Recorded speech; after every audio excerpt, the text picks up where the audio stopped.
second one being carving and double chamfering. And these are two shoulder pads right here. And this is an example of modeling by intersection. And as you can see to the far right, they're all really made up of several components. And they all come from pretty much one central part. And it's just that you make a basic shape, you select the faces that you wish to duplicate, and you duplicate, and by a series of extrusions and duplications, you arrive at this result. And the cool thing is it's a quick way to achieve detail when you try to make things like paneling and all that. It's easy to make changes and change proportion because they're all separate parts, and you can delete parts very easily because it's once again separate. The downside to it is that the normals that are generated from this when the parts intersect can be kind of flat because there's no real gradual change in angle. It's oftentimes pretty sharp, but it is very quick. This next style I would call carving and double chamfering, and as you can see, there are much less numbers of elements. In fact, for the top one, I mean, it's really those two emissive elements and just that one central one right there. And what you do is you start with one element, and by a series of cutting and double chamfering and extruding, you create the feeling of panels. And this one is one I generally prefer because it has it provides a lot more information for the normal map. Where like the modeling by intersection might be sharp like this. When you're carving or double chamfering, you're actually creating the ridges, and there's a lot more information that can convey a sense of weight or mass for this object. The downside to this is that it takes a lot longer to model, since you really are carving this stuff in, and the vert count is effectively double, because to get some of these lines, what you do is, especially at the sharper corners, you make one chamfer to decide how thick the corner is going to be, and then you apply it, and then you make another chamfer at about 0 or 0.001, and that gives you a nice little sharp ridge to it. So it makes it it makes it look solid, but not artificially sharp. But with that, I'd like to show you some examples of double chamfering, and some modeling by intersection too in the final models of Akasha and Lok in high poly.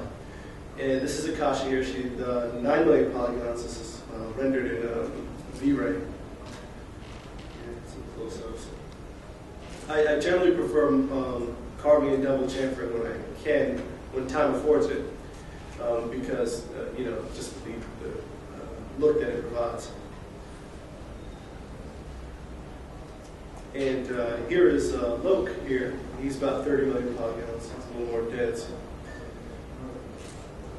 Here's a close-up here. And you might not be able to notice from here, but there's a mud box pass on some of his armor. And a good way to think about detail in general, whatever you're making, is to think of detail as telling a story. So, you're trying to tell the story of like where this character's coming from, or how much experience he's had, and so on and so forth. So that's what that might be helpful too. And here's how the hard surfaces would interact with some of the organic parts here. And this is the optimized model also, just with the armor on top.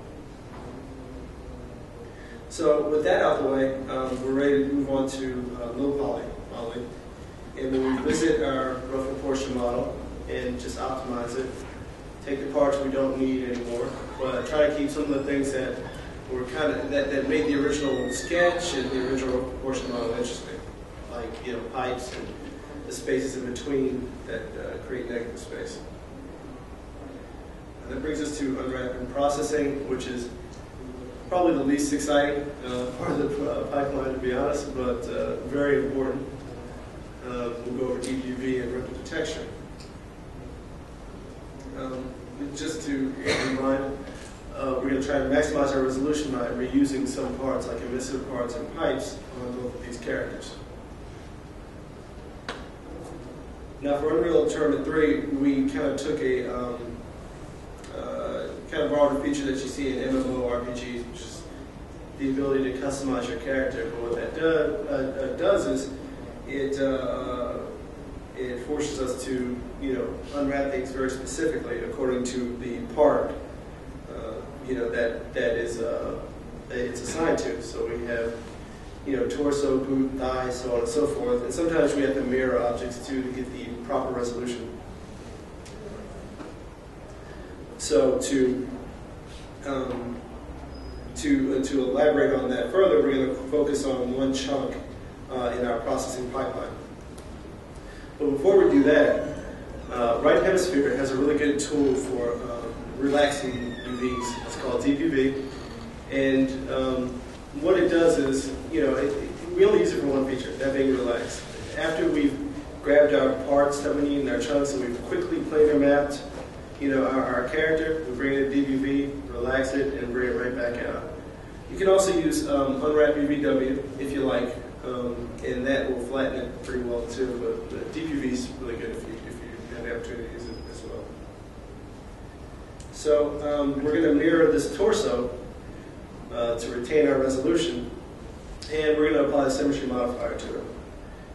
And if you've ever processed a low poly model that has mirrored parts, you may find that when you finish with it, in finished processing, you get a seam where the border of the unwrap is, and it's hard, if not impossible, to fix it. But it's just a quick fix that, if you do it before you process, this will help you out. You select one half of the mesh, and in the unwrap, open up an unwrap modifier and edit. If you move that half one grid space to the left or to the right, exactly, that will fix it, but you have to do it before you process it. So now we're ready to prep our high poly, and what we're doing here is taking advantage of Max's rendered texture, because we don't have to just process a normal map. What we can do is we can process a diffuse map and use it as a selection set in Photoshop. So to do that, what I like to do is I like to give a dark color and a light color to things that might be organic or hard surfaces, because this will help out when I'm texturing. And this part is more optional, but if you wish, you can create an ambient occlusion. Oh, actually, excuse me, I'm ahead of myself. We actually bring the low proportion model in, and we apply a projection modifier to it. And the cool thing about rendered texture is, once again, you can use the rendering filters that Max comes with. So Mitchell Netrivali is one that I like to use. Has a really kind of smooth result, and you can enable super sampling and aliasing as well. And normally we work with 2048s when we're generating these maps. And here's kind of what the final product would look like. You got the normal map here, and as you can see, it's a diffuse map, fairly unassuming, but it's great for selection sets later on. So here we are in ambient occlusion, and it's completely optional, but it's great to use when you're ready to make your specular map. And to do that, you have to change your renderer in Max, if you're using Max, to mental ray, and we're going to create a new material, which would be an ambient occlusion material. And you can choose samples of 25 to 30 work pretty well. Your exclusion is going to be -30. And what we do here also is set it to 2048s as well. Everything for us is 2048s.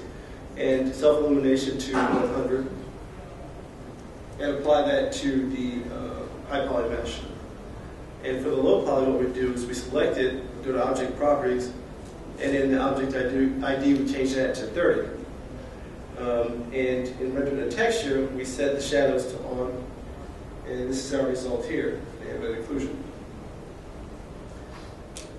And these are what the maps look like when we've done finished processing that part from Max's rendered detection. And these are the models that are in the engine right now. But for the moment, we're going to put that aside and just go over briefly our animation pipeline. And as you can see, we go from the Vicon system, 36 camera system, to Motion Builder, and you see Actor Character System. And then we can either go directly into the Unreal Editor, or we can go from Max or Maya into the Unreal Editor. but show